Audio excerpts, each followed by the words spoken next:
बेसेन नाङै मेगन फाहामथाय बादा बीपीएफनि आफादगिरि हाग्रामा महिलारिनि हेफाजाबजों बेरगाव ब्लक बीएसयूनि बानजायनायाव आथेरिकाटआव बेसेन लायाजासेनो मेगन फाहामथाय बादा लानाय जादों। उदालगुरि जिल्लानि बेरगाव ब्लक बीएसयूनि बानजायनायाव रायजो राजाफोरखौ बेसेन लायाजासेनो मेगन फाहामथाय बादा लानानै फाहामथाय होबोगासिनो दं।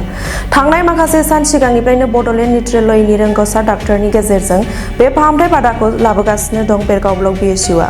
गोबां मानसिफोरनि मेगनखौ अपारेशन खालामनानैबो फाहामथाय होबोदों। आथारिकाट बीसीडीसी मावख'आव लानाय जादों। बेसेन नाङै मेगन फाहामथाय बादानि सोमोन्दै बेरगाव ब्लक बीएसयूनि आफादगिरि क्रिन्जय बर'आ ओरैबायदि फोरमायो।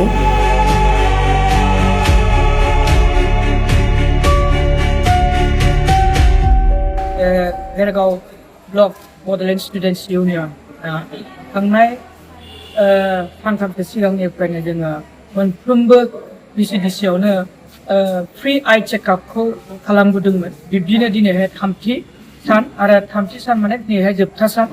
बे जोबथा सानाव जोंहा आथ्रिघाट बीसीडीसीयाव लानाय जादों। सुक्लाय खासे सुबा लोगोसे आथ्रिघाट बीसीडीसी मोनथाम बीसीडीसीनि मानगोनां रायजो राजाफोरा दिनैहाय जोंजों लोगोसे फैनानै जोंनि बे हाबाफारिखौ मदद होफैदों। बे लेखायैनो आङो मानगोनां दिनैनि बे बेरगाव बड'लेण्ड स्टुडेन्टस इउनियननि आंनि लोगो मावथिफारिया लोगो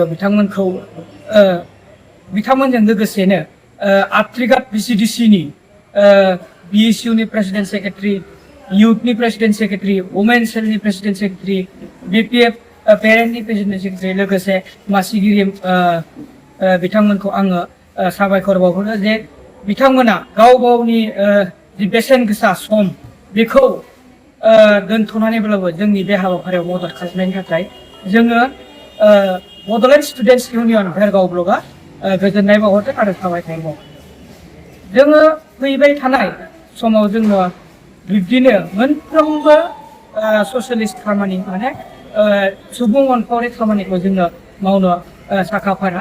बड'लेण्ड स्टुडेन्टस इउनियन हिसाबै जोङो बेखौनो फोरमायनो सानदों जोङो बेरगाव ओनसोलाव जेसेबांखिनि डेभेलपमेन्ट बा जौगाथायनि खामानि मावनो गोनां दं बेयाव जोङो मावनो थाखाय साखाफारा।